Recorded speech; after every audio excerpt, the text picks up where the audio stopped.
बिस्मिल्लाहिर्रहमानिर्रहीम अस्सलामु अलैकुम।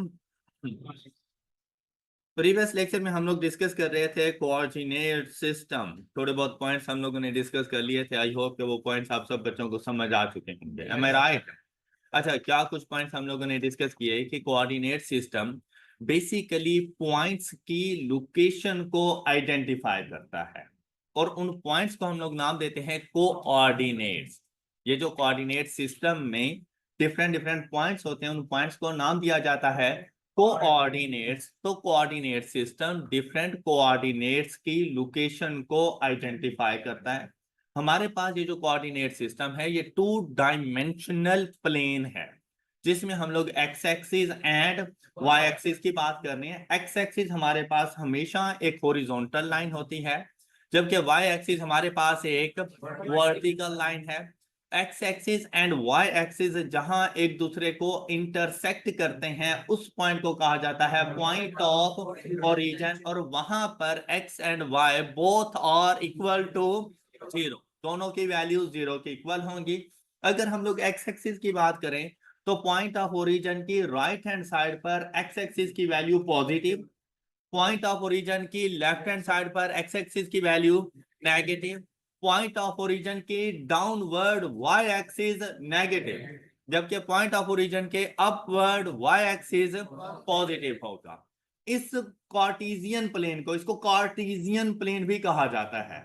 इसको, ये जो 2 डायमेंशनल प्लेन आपको नजर आ रहा है, इसको हम लोग कार्टेशियन प्लेन भी कहते हैं।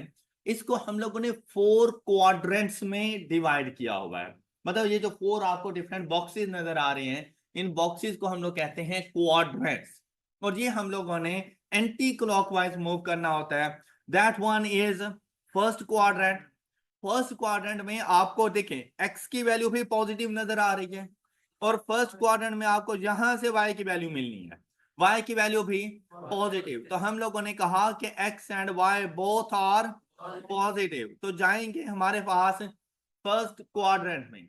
सेकंड क्वाड्रेंट में एक्स की वैल्यू यहां से देखें नेगेटिव, और वाई की वैल्यू इधर से देखें तो पॉजिटिव नेगेटिव पॉजिटिव। अगर ऐसा कोई पॉइंट हो तो लाई करेगा in second quadrant. Third quadrant में जब हम लोग गए तो हमारे पास एक्स भी नेगेटिव एंड y भी negative. If both are negative then lies in third quadrant. और जब फोर्थ क्वाड्रेंट में हम लोग गए तो x की वैल्यू हमें मिली पॉजिटिव और y की वैल्यू हमें मिली नेगेटिव। ऐसे पॉइंट्स जिनमें x की वैल्यू पॉजिटिव, y की वैल्यू नेगेटिव, तो लाई करेंगे वो हमारे पास फोर्थ क्वाड्रेंट में। किसी भी पॉइंट को वैल्यू कैसे करना है कि आपने उस पॉइंट को आइडेंटिफाई किया से पॉइंट ए, कहीं भी कोऑर्डिनेट सिस्टम के ऊपर कार्टेशियन प्लेन के ऊपर आपने उस पॉइंट को आइडेंटिफाई करना है। अब जब आप लोगों ने उसको वैल्यू करना हो तो आप लोगों ने सबसे पहले पॉइंट का नाम लिखा करें, A B C D etcetera, up to G कुछ भी लिख लें उसके लिए। फिर ब्रैकेट्स में जाके सबसे पहले लिखी जाती है एक्स की वैल्यू। एक्स की वैल्यू कैसे आएगी कि आपने उस पॉइंट से एक्स एक्सिस तक का डिफरेंस ये देखना है। तो यहां से जैसे ही आपने देखा तो आपको एक्स की क्या वैल्यू मिली 10, तो आप पॉइंट में जाके लिखोगे 10, और इसके सामने आपने वाई एक्सिस के ऊपर वैल्यू देखनी है कि आपको वैल्यू क्या मिली 15, तो इस पॉइंट की वैल्यू क्या हो जाएगी 10 एंड 15। ऑलराइट, इसके अगर आपसे पूछा जाए कि इसके कोऑर्डिनेट्स क्या होंगे, पॉइंट ए के कोऑर्डिनेट्स क्या होंगे, तो आप लोग क्या बताएंगे 10 एंड 15। हमेशा एक्स एक्सिस को आप लोगों ने पहले रीड करना है, तो 10 एंड 15। अब देखें, अगर कोई एक पॉइंट मैं यहां पर आइडेंटिफाई करूं, इस पॉइंट को पॉइंट बी का नाम दूं, तो आप मुझे इसकी वैल्यू क्या बताएंगे। सबसे पहले एक्स एक्सिस पे देखेंगे, एक्स एक्सिस पे क्या वैल्यू नजर आई, तो आप यहां पे लिखेंगे -15, कोमा सेपरेटर है एक्स एंड वाई की वैल्यूज का। उसके बाद आप लोगों ने देखना है वाई की क्या वैल्यू मिली आपको यहां से, तो -15 and 15 is point B. Alright, अच्छा ये वैल्यू किसी भी और पॉइंट की नहीं हो सकती, हर पॉइंट की अपनी अपनी सेपरेट वैल्यूज मौजूद हैं। जब हम लोग जाएंगे अपने पास इधर, अब यहां पे देखें पॉइंट डी अगर मेरे पास मौजूद हो तो इस पॉइंट डी को क्या वैल्यू दोगे आप लोग? -10 एंड माइनस, और अगर यहां पर मेरे पास मौजूद हो पॉइंट, सबसे पहले आ जाएगा एंड देन। अच्छा अब आप लोग जरा गौर करें ना, तो देखिए पॉइंट ए को, इसके दोनों कोऑर्डिनेट्स मेरे पास पॉजिटिव हैं, तो हम लोगों ने यही कहा था कि फर्स्ट क्वाड्रेंट में जो भी पॉइंट आएगा उसमें X and Y both are positive. Second quadrant में अगर आप लोग देखें तो देखो एक्स की वैल्यू और वाई की वैल्यू, यही बात हमने कही थी कि अगर एक्स नेगेटिव वाई पॉजिटिव होगा तो लाई करेंगे सेकंड क्वाड्रेंट में। पॉइंट डी को देखो बोथ आर नेगेटिव, तो लाई किया उन्होंने थर्ड क्वाड्रेंट में। फोर्थ पॉइंट ई को देखो एक्स पॉजिटिव वाई नेगेटिव, तो चले गए फोर्थ क्वाड्रेंट में। Any doubt? सब बच्चों को क्लियर? अच्छा अब देखिएगा जरा, इसके लिए कुछ वर्ड यूज किए जाते हैं। एक तो ये आपको डिफरेंट डिफरेंट पॉइंट्स देंगे। हमेशा याद रखिए कि जो हमारे पास नॉन न्यूमेरिकल नंबर्स हों, कोऑर्डिनेट्स हों, मेरे पास नॉन जीरो, अगर मेरे पास कोई नंबर्स हैं, कोऑर्डिनेट्स हैं, तो वो हमेशा किसी ना किसी क्वाड्रेंट में जाएंगे। अगर मैं आपसे यहां पर कहूं कि मेरे पास एक पॉइंट ये है, इस पॉइंट को कोई भी नाम एम का नाम दे देते हैं, क्या आप मुझे बता सकते हैं कि इस एम पॉइंट की वैल्यू क्या है? अब हमेशा याद रखिएगा on X axis y is always equal to 0, on x axis y is always equal to, and on y axis x is always equal to 0। तो ऐसा कोई भी पॉइंट जो y एक्सिस के ऊपर हो, y एक्सिस के ऊपर हो, x की वैल्यू वहां पर हमेशा 0, तो पॉइंट क्या बनेगा? x की वैल्यू को कॉमा, उसके बाद देखिए y की क्या वैल्यू है इधर, तो आप इस पॉइंट को क्या लिखेंगे? 0 एंड 20। बात क्लियर? इसी तरह से अगर मेरे पास एक पॉइंट यहां पर आ जाए एन, अच्छा इसको क्या वैल्यू करोगे? 0 एंड -10, शाबाश। अच्छा इस पॉइंट को क्या वैल्यू करोगे? जी। अब देखें एक्स की वैल्यू तो ये खुद है, एक्स एक्सिस पर है, तो अपनी वैल्यू एक्स तो खुद बता रहा है, और वो क्या है आपके पास वैल्यू? जबकि y की वैल्यू ऑन एक्स एक्सिस है, तो y को पुट कर देंगे तो -15 एंड 0। और अगर मैं आपसे यहां पर इस पॉइंट की बात करूं तो आप मुझे इसकी क्या वैल्यू बताओगे? 25 एंड 0। गुड, बहुत अच्छी बात है। अब अगर मैं आपसे पूछता ना कि भाई पॉइंट ए कौन से क्वाड्रेंट में है, आपने मुझे फौरन से बता देना है फर्स्ट क्वाड्रेंट में। मैं आपसे पूछूं सेकंड पॉइंट कौन से क्वाड्रेंट में है, फौरन से बताओगे बी पॉइंट सेकंड क्वाड्रेंट में मौजूद है। इसी तरह अगर मैं आपसे पॉइंट डी का पूछूं तो आप मुझे बता दोगे थर्ड क्वाड्रेंट में मौजूद है। अगर मैं आपसे पॉइंट ई का पूछूं तो आपने मुझे फोर्थ क्वाड्रेंट बता देना है। लेकिन अगर मैं आपसे पूछूं कि पॉइंट एम कौन से क्वाड्रेंट में है, तो आप मुझे क्या बताओगे? हाँ जी, पॉइंट एम कौन से क्वाड्रेंट में है? हाँ जी, ऐसे कोई भी पॉइंट्स जो ऑन एक्सिस हो वो किसी भी क्वाड्रेंट का पार्ट नहीं है। बेसिकली जब हमने कहा ना, आप कह रहे हो फर्स्ट क्वाड्रेंट, तो फर्स्ट क्वाड्रेंट में कौन से कोऑर्डिनेट्स आते हैं जिनकी वैल्यूज पॉजिटिव हो? अच्छा कुछ सेकंड भी कह रहे थे। सेकंड के लिए अगर देखें तो हम लोगों ने क्या कहा, कौन से कोऑर्डिनेट्स आते हैं जिनमें एक्स की वैल्यू नेगेटिव और वाई की वैल्यू पॉजिटिव हो? एम आई राइट? ऐसा ही है। तो यहां पर तो 0 मौजूद है। 0 इज अ न्यूट्रल नंबर, ये ना तो पॉजिटिव है और ये ना ही नेगेटिव है। और कोई भी ऐसा पॉइंट जो ऑन एक्सिस हो किसी भी क्वाड्रेंट का पार्ट नहीं बनता। और ऑन एक्सिस कब होगा? जब दोनों में से कोई सा एक 0 हो जाए। जब दोनों में से कोई सा एक पॉइंट 0 हो जाए वो किसी भी क्वाड्रेंट का पार्ट नहीं बनेगा। यही वजह है कि मैंने आपसे कहा था कि क्वाड्रेंट के अंदर हमेशा वो नंबर जाएंगे जो नॉन जीरो हो। बात समझ आई है? अगर इनमें कोई भी पॉइंट में एक्स या वाई जीरो हो जाए तो वो किसी भी क्वाड्रेंट का पार्ट नहीं बनते। यहां तक की बात क्लियर है? अब अगर हमारे पास एक्स की वैल्यू जीरो हो तो वाई तो अपनी कोई ना कोई वैल्यू दे रहा है ना। एक्स की वैल्यू जीरो कौन से एक्सिस पर होगी? तो इस पॉइंट के लिए हम लोग कहेंगे ऑन वाई एक्सिस, और इस पॉइंट एन के लिए क्या कहेंगे? On Y axis. सस्ता नशा करके बैठे हो। ऑन वाई एक्सिस, तो ये अभी तो वाई एक्सिस पर ही है भाई। ये अलग बात है कि ऊपर y की वैल्यू पॉजिटिव थी, नीचे y की वैल्यू नेगेटिव है, x तो जीरो है ना। तो हर वो पॉइंट जिसमें x की वैल्यू जीरो हो, आपने क्या कहना है?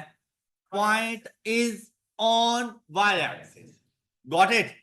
अब यहां पर अगर आप लोग देखें p एंड q के बारे में, तो इनके बारे में आप लोगों ने क्या कहना है? Points on x axis. y? Why? Because y is equal to 0. Okay, तो P पॉइंट कहां पे चला जाएगा? On x axis.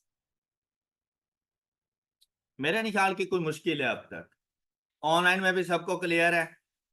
अच्छा अब सुने, ये एक बात है कि आप इसके लिए कह सकते हैं कि कोई भी ऐसा पॉइंट आपको मिला ना, डिपेंड करता है ऑप्शंस के ऊपर कि उसने ऑप्शन में क्या आपको लिखा हुआ है। वो लाजिम बातें लिखेगा क्वाड्रेंट 1 2 3 4 या on X axis, on Y axis, तो आप लोग उसे बता दोगे। देखिए, अगर एक्स की दोनों वैल्यूज पॉजिटिव हैं और वो नॉन जीरो नंबर्स हैं तो फिर तो आप कोई ना कोई क्वाड्रेंट जाके टिक करोगे। ऑलराइट, दोनों पॉजिटिव होंगी तो फर्स्ट वाला, एक्स नेगेटिव है वाई पॉजिटिव है तो सेकंड वाला, दोनों नेगेटिव है तो थर्ड वाला, एक्स पॉजिटिव वाई नेगेटिव है तो फोर्थ वाला। लेकिन अगर कोई ऐसा पॉइंट आपको नजर आ जाए जिसमें एक्स की वैल्यू जीरो हो तो आपने क्या टिक करना है? On Y axis, because on Y axis X is equal to zero. Clear? और अगर आपको कोई ऐसा पॉइंट मिला जिसमें आप लोगों को y की वैल्यू जीरो नजर आई,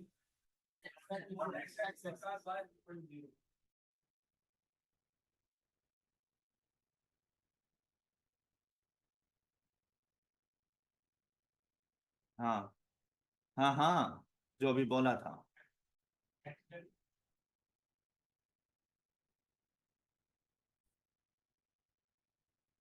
अब ऐसा कोई भी पॉइंट जो हमारे पास ऑन एक्स एक्सिस हो, ऐसे पॉइंट को कहा जाता है एक्स इंटरसेप्ट। अब इसका स्पेसिफिक नेम आ गया,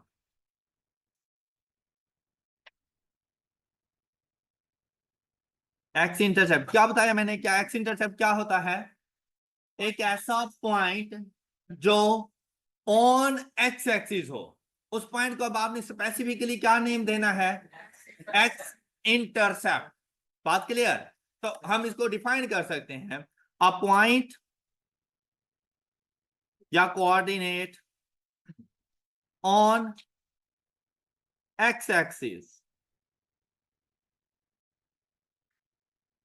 is known as X intercept. और अगर ऑन एक्स एक्सिस है तो वहां पर y की क्या वैल्यू होगी?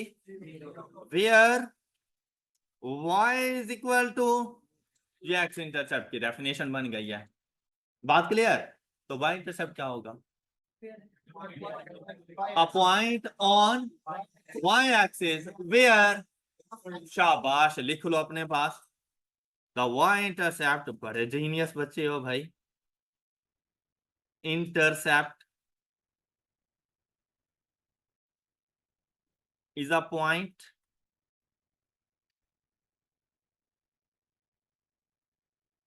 On y axis where x is equal to 0। कोई डाउट? All clear? अच्छा, अब जैसे ही आप लोग देखोगे ना किसी भी पॉइंट को, क्या आप लोगों को x की वैल्यू 0 नजर आई, तो आप लोग क्या ज्यूम करोगे कि ये पॉइंट ऑन y एक्सिस है। ऑन y एक्सिस है तो कहलाएगा पॉइंट। क्लियर? और अगर आपको y की वैल्यू 0 नजर आ गई तो पॉइंट ऑन x एक्सिस है, that's why is known as x intercept. कोई डाउट किसी को? क्लियर हो गया? अच्छा जी, इसके बाद हम डिस्कस करेंगे एब्सिसा एंड ऑर्डिनेट। ये देखें, ये पॉइंट ए आया हमारे पास। पॉइंट ए में कोऑर्डिनेट्स बता सकते हो कौन कौन से हैं? और देखो, ये मैंने कुछ डॉटेड लाइंस लगाई हुई हैं। अगर मैं यहीं पे समझाना चाहूं तो ये जो डिस्टेंस है ना,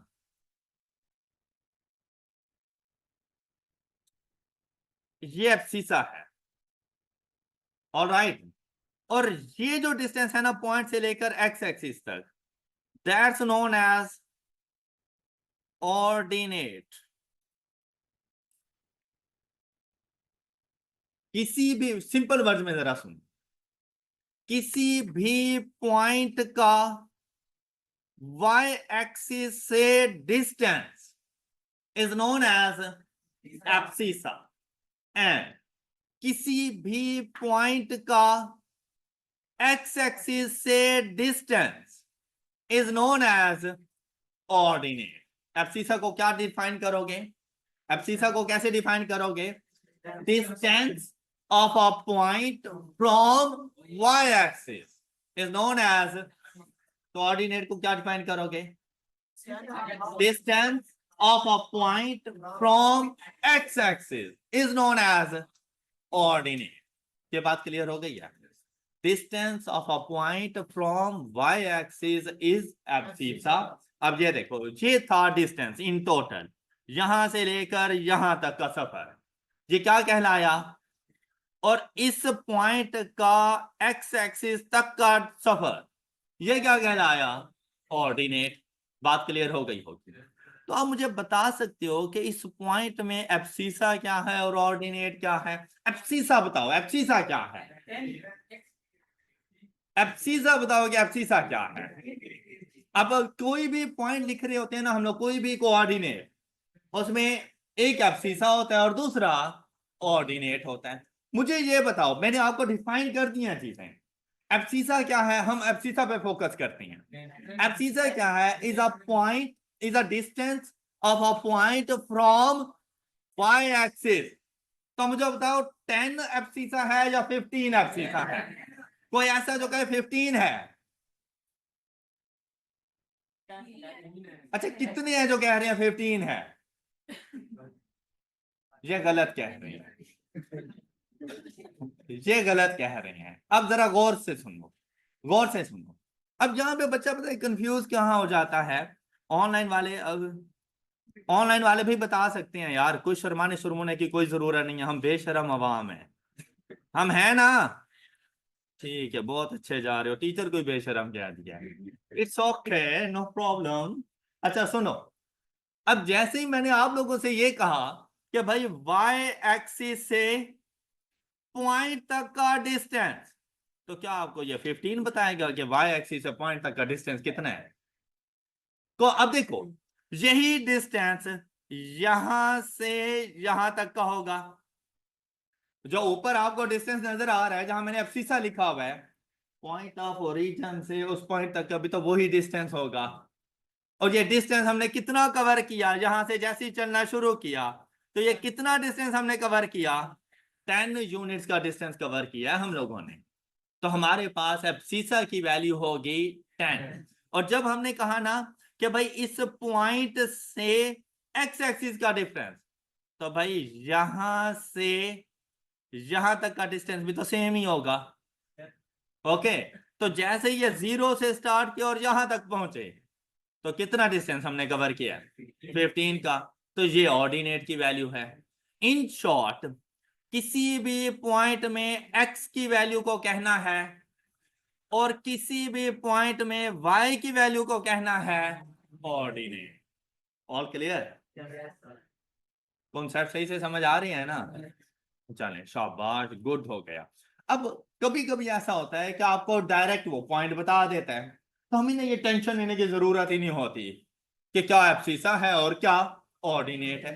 लेकिन कभी कभी ऐसा होता है कि वो कहता है कि अगर हमारे पास एक कोऑर्डिनेट है जिसमें एब्सिसा की वैल्यू -4 और ऑर्डिनेट की वैल्यू 7 है, तो बताएं वो कौन से क्वाड्रेंट में जाएगा? तो पहले कहां थे? पहले कहां थे जी? एक ऐसा पॉइंट जिसमें वो कहते हैं एब्सिसा की वैल्यू -3 एंड ऑर्डिनेट 7 है, तो वो कौन से क्वाड्रेंट में जाएगा? सेकंड क्वाड्रेंट में। एब्सिसा एक्स की वैल्यू जो मैंने -3 बोली, तो एक्स नेगेटिव हो गया, और ऑर्डिनेट वाई की वैल्यू जो मैंने 7 बोली पॉजिटिव, तो मेरे पास सेकंड क्वाड्रेंट में चला जाएगा। बात क्लियर हो गई? फिर से सुनिएगा, फिर से सुनिएगा। एक ऐसा पॉइंट जिसमें हमारे पास ऑर्डिनेट की वैल्यू -4 और एब्सिसा की वैल्यू 3 है जी।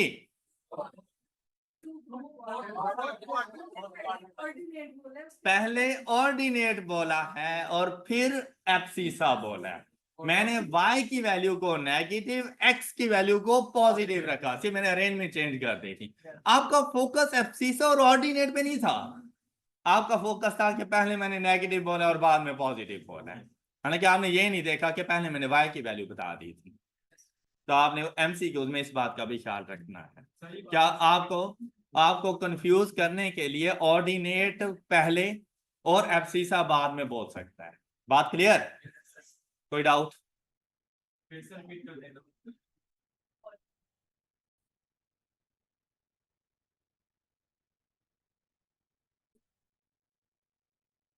अच्छा, अब आप लोगों को ये वाले सारे पॉइंट्स क्लियर हो चुके होंगे।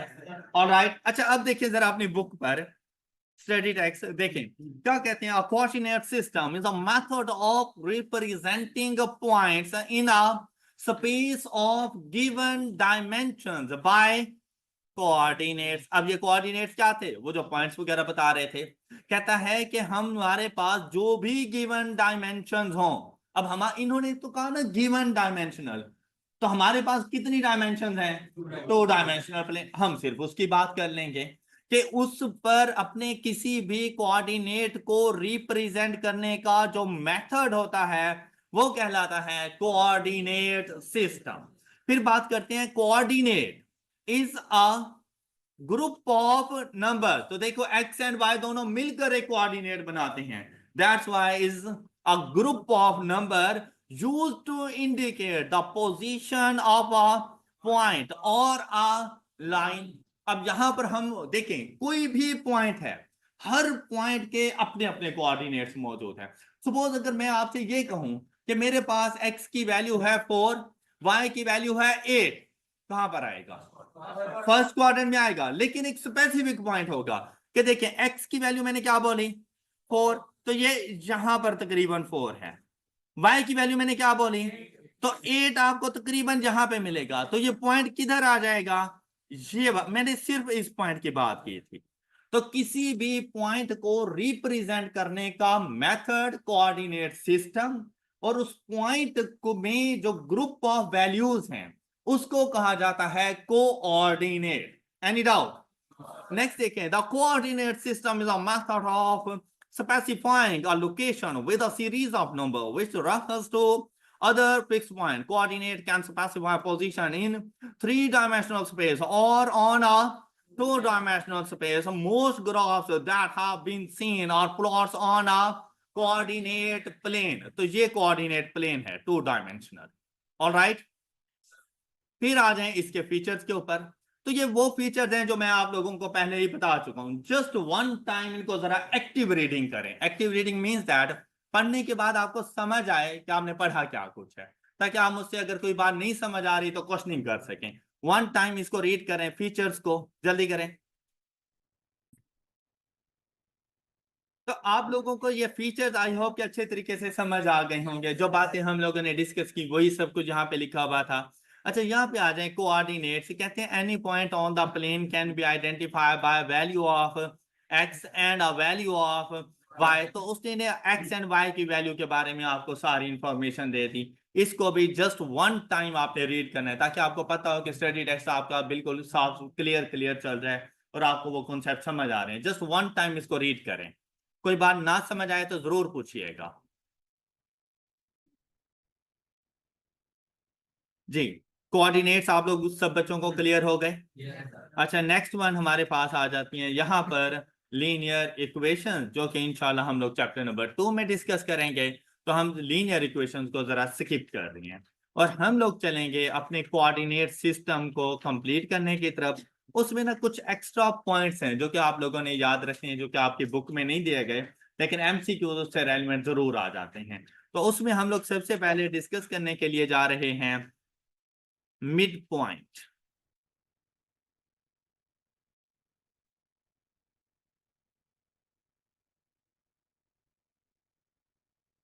Mid point. अच्छा, जैसे हमारे पास ये देखें, ये कोऑर्डिनेट सिस्टम मौजूद था।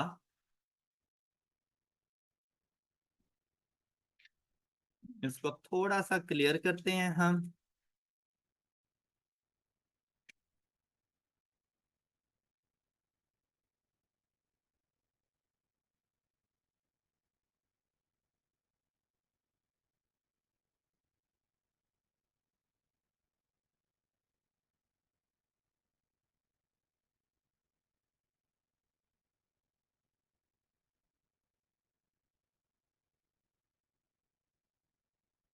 अच्छा, जैसे पॉइंट ए और पॉइंट बी, दो डिफरेंट पॉइंट्स आप लोगों को नजर आ रहे हैं।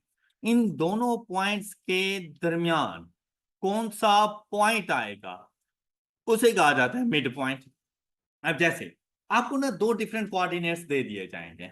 मैं आपको बता रहा हूं, जैसे point A 10 and 15, point B -15 and 15। दो कोऑर्डिनेट्स आपको दे दिए जाएंगे और आपसे कहा जाएगा इन दो पॉइंट्स का मिड पॉइंट क्या होगा। इन दो पॉइंट्स का मिड पॉइंट क्या होगा। मतलब आप लोगों ने देखना है कि इन दोनों के दरमियान कौन सा ऐसा पॉइंट आएगा जिसकी वैल्यू हम लोगों ने बतानी है। तो अगर मैं आपसे ये कहूं कि भाई आप लोगों के पास दो वैल्यूज हैं 20 एंड 30, तो बताओ इनकी मिड वैल्यू कौन सी होगी। कैसे फाइंड की 25?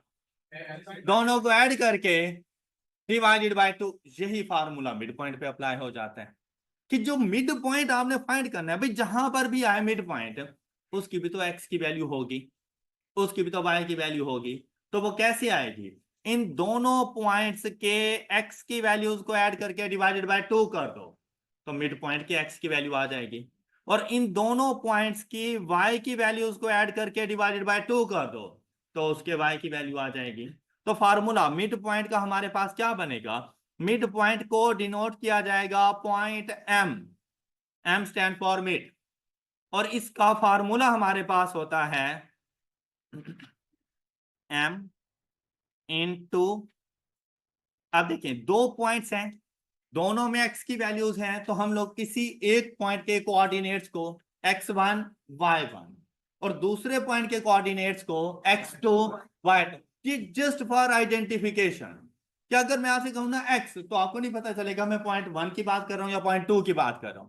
लेकिन अगर मैं आपसे कहूंगा कि x1, तो आपको पता होगा कि मैं पॉइंट 1 में x की वैल्यू की बात कर रहा हूं, x2 पॉइंट 2 में x की वैल्यू की बात कर रहा हूं। तो यहां पर हम लोग लिख देते हैं कि x की दोनों वैल्यूज का addition x1 plus x2 divided by, ये मिड पॉइंट में x की वैल्यू आ जाएगी। फिर कोमा लगाएंगे यहां पर। अब y की वैल्यू फाइंड करनी हो तो फिर y1 plus y2 divided by, ये इसकी मिड पॉइंट की वैल्यू आ गई। अब कोई से भी दो पॉइंट्स आपके पास मौजूद हों, आप उनके मिड पॉइंट फाइंड कर सकते हैं। जैसा कि यहां पर कोई से भी दो पॉइंट्स हम लोग लेते हैं, एग्जाम्पल के तौर पर पॉइंट ए है हमारे पास। जी भाई, कोई भी पॉइंट्स बोलो। 3, 7 एंड पॉइंट बी है हमारे पास।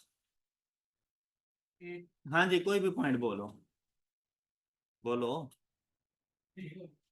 ये जो फीमेल स्टूडेंट बैठी हुई है, हाँ सो रही हो। 10। शर्मा गई हो जैसे, इतने मैंने पैसे मांग लिए हो। तुम सोच में पड़ गई, मैं कहाँ से मांगू अब इतने पैसे हैं।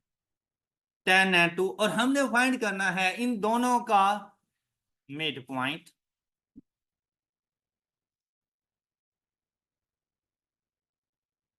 और आप सोच रहे होंगे कि सर का पता भी नहीं है, मांग भी सकते हैं, है ना। अच्छा, तो मिड पॉइंट अब इसका कैसे आएगा हमारे पास। देखें, point A 3 plus divided by comma next 7 plus 2 divided by, ये इन दोनों का मिड पॉइंट बन जाएगा। और अब इसको जरा सॉल्व करें तो वैल्यू हमारे पास क्या आएगी मिड पॉइंट की जी। ये 13/2। अब ये ऑप्शंस पे डिपेंड करता है कि उसने फ्रैक्शन में रखा हुआ है या डेसिमल में रखा हुआ है। तो अगर वैसे इसको सॉल्व करें तो ये वैल्यू हमारे पास बन रही है 6.5 एंड 4 ये मेरे पास मिड पॉइंट बन गया। तो भाई जो मर्जी वैल्यूज हो, आपको वैल्यूज से कोई गर्ज नहीं है। आपने एक्स की दोनों वैल्यूज को ऐड करके डिवाइडेड बाय 2 कर देना है, तो आपको मिड पॉइंट में एक्स की वैल्यू का पता चल जाएगा। और वाई की भी दोनों वैल्यूज को ऐड करके डिवाइडेड बाय 2 कर देना है, तो मिड पॉइंट की वैल्यू आ जाएगी। कोई डाउट? All clear? तो जल्दी से मुझे बताएं, पॉइंट ए और पॉइंट बी का मिड पॉइंट क्या बनेगा। Point A and point B का मिड पॉइंट क्या बनेगा। जरा सोच समझ के अच्छे से कैलकुलेशंस करके, शाबाश। Point A and point B का मिड पॉइंट क्या बनेगा। -2.5 एंड 15। क्या ये सब बच्चों को समझ आ गई बात? शाबाश। और ये पॉइंट आएगा हमारे पास इधर, ये बनेगा हमारा मिड पॉइंट। और इसकी वैल्यूज क्या है, -2.5 एंड। अब अगर आप गौर करें, mid point basically point A और पॉइंट बी से इक्वल डिस्टेंस रखता है। मिड पॉइंट का पॉइंट ए और पॉइंट बी से इक्वल डिस्टेंस है। जरा देखिएगा, 1 बॉक्स, सेकंड एंड हाफ, तो मिड पॉइंट तक पहुंच गए। पॉइंट ए से देखें, 1 2 एंड हाफ, तो क्या इक्वल डिस्टेंस पे नहीं है। तो मिड पॉइंट अपने दोनों पॉइंट से इक्वल डिस्टेंस में मौजूद होता है। ये बात क्लियर हो गई सब बच्चों को? कोई डाउट? क्लियर। -2.5 आ रहा है अब्दुल वहाब, 12.5 नहीं आ रहा। ये देखें, 10 प्लस -15, ये यूं आएगा, 10 प्लस -15, तो ये -5 divided by 2 is equal to -2.5, या प्लस माइनस माइनस कर दो फिर।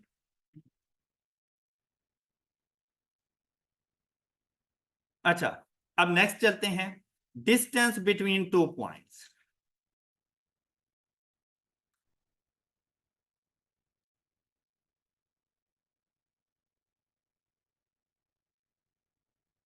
डिस्टेंस बिटवीन, ये बिटवीन लिखा है,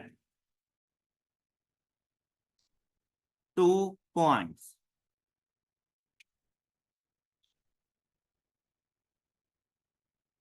अच्छा, डिस्टेंस बिटवीन 2 पॉइंट मतलब अगर आपसे पूछा जाए कि भाई आपके घर से आपके कॉलेज तक का डिस्टेंस कितना है, कितना है, कोई भी वैल्यू चले, 5 किलोमीटर है। लेकिन अगर आपसे पूछा जाए कि भाई आपके कॉलेज से आपके घर तक का डिस्टेंस कितना है, तो 5 किलोमीटर। क्या आप ऐसे कहोगे कि भाई सुबह के टाइम जहां से चले थे शाम के टाइम वहीं पे वापसी है, तो डिस्टेंस तो 0 हो गया। जाते हुए +5 है, आते हुए -5 है। कैसे कहोगे? शाम को कि आपसे पूछे कि आपने कितना डिस्टेंस ट्रेवल किया, आप कहेंगे जहां पे सुबह था शाम को भी वहीं पे हूं, तो डिस्टेंस मेरा 0 हो गया। या आप कहोगे 10 हो गया है, 10 हो गए, तो distance can never be a negative value. Distance जब भी फाइंड करोगे, डिस्टेंस कभी भी नेगेटिव वैल्यू नहीं हो सकता, हमेशा पॉजिटिव वैल्यू होगा। अगर आपके घर से आपके कॉलेज तक का डिस्टेंस या कॉलेज से घर तक का डिस्टेंस डिस्टेंस इक्वल रहेगा, कोई फर्क नहीं पड़ना। कहना ये चाहता हूं कि अगर आप लोग पॉइंट ए से बी का डिस्टेंस फाइंड करो या बी से ए का डिस्टेंस फाइंड करो, आंसर के सॉल्यूशन में कोई फर्क नहीं आने वाला। ऑलराइट, तो मतलब इस बात पे नहीं परेशान हो जाना कि ए से बी का पूछा है या बी से ए का पूछा है, इस बात पे नहीं परेशान हो जाना। कोई फर्क नहीं पड़ता कि फर्स्ट पॉइंट किसको कह रहे हो और सेकंड पॉइंट किसको कह रहे हो, इस बात का भी कोई फर्क नहीं पड़ता। बात क्लियर? अच्छा, अब देखिए कि हम लोगों ने डिस्टेंस को फाइंड कैसे करना होगा। आपको दो डिफरेंट पॉइंट्स बता दिए जाएंगे। उन दोनों पॉइंट्स में आपने एक फर्स्ट पॉइंट जिसके कोऑर्डिनेट्स को नाम देना है x1 y1, और दूसरा पॉइंट जिसके कोऑर्डिनेट्स को नाम देना है x2 y। बात क्लियर? अच्छा, अब डिस्टेंस जब आप लोगों ने फाइंड करना हो तो उसका फार्मूला हमारे पास आता है। डिस्टेंस को डिनोट किया जाता है स्मॉल d के साथ, अंडर रूट ऑफ, हाँ जी, आता है किसी को फार्मूला?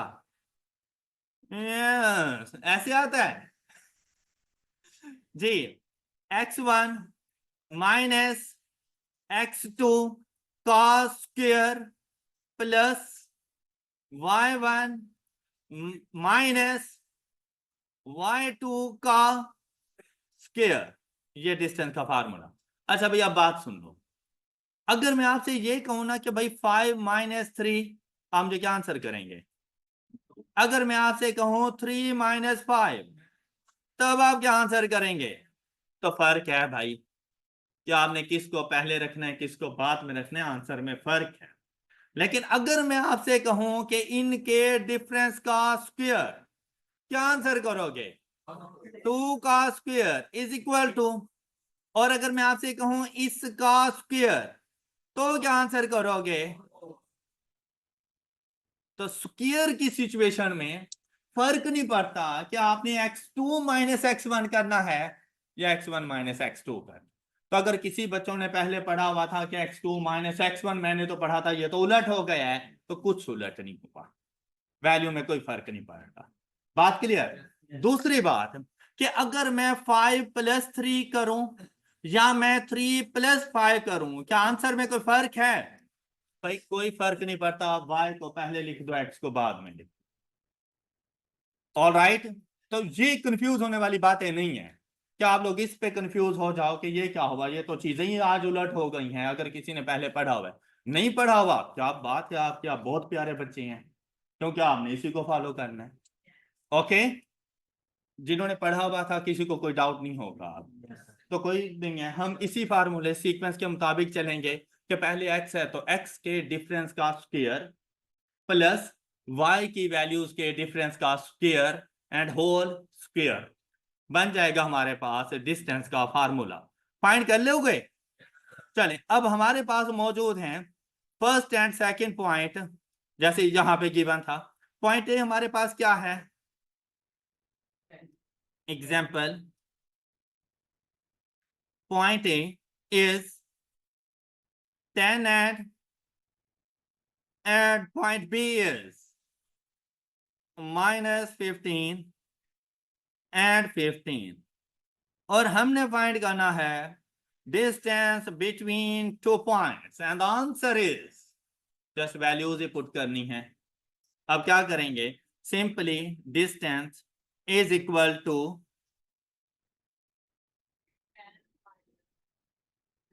हाँ जी, अब हम लोग ले रहे हैं x1 की वैल्यू, तो सबसे पहले x1 इज 10 माइनस, अब ये माइनस फार्मूले वाला और माइनस खुद उसके साथ मौजूद है, तो माइनस माइनस प्लस। आप इसको यूं कर सकते हो या आप इसको लिख लो 10 माइनस माइनस 15, फिर ये डबल ब्रैकेट क्लोज कर देना, एक ही बात है। ओके हो गया? अदरवाइज साइन का जरा ख्याल रखना है आप लोगों ने। माइनस माइनस हमने प्लस करके स्क्वायर कर दिया, ये प्लस होंगे आपस में। y की वैल्यूज देखें, 15 माइनस का, हाँ जी। अब जाकर अपना प्यारा सा कैलकुलेटर उठाएंगे, दिमाग जरा भी नहीं यूज करना। ओके, जब आपके पास कैलकुलेटर मौजूद है तो दिमाग को सेव कर लो, अदरवाइज आपने आइंस्टाइन नहीं बनना। ओके, या अगर किसी का कोई रिश्तेदार लगता हो आइंस्टाइन है तो एफिशिएंसी नहीं झाड़नी, तो कैलकुलेटर ही यूज कर। ओके, गलत करने से बेहतर है कि हम कैलकुलेटर यूज कर लें, बाद में पता चले कि वो बस ये प्लस माइनस से गलती हो गई मेरी, तो ऐसा नहीं करना। अब कैलकुलेटर का यूज कैसे है कि सबसे पहले अंडर रूट ब्रैकेट, उसके बाद लिख दो 10 plus 15 bracket close square plus.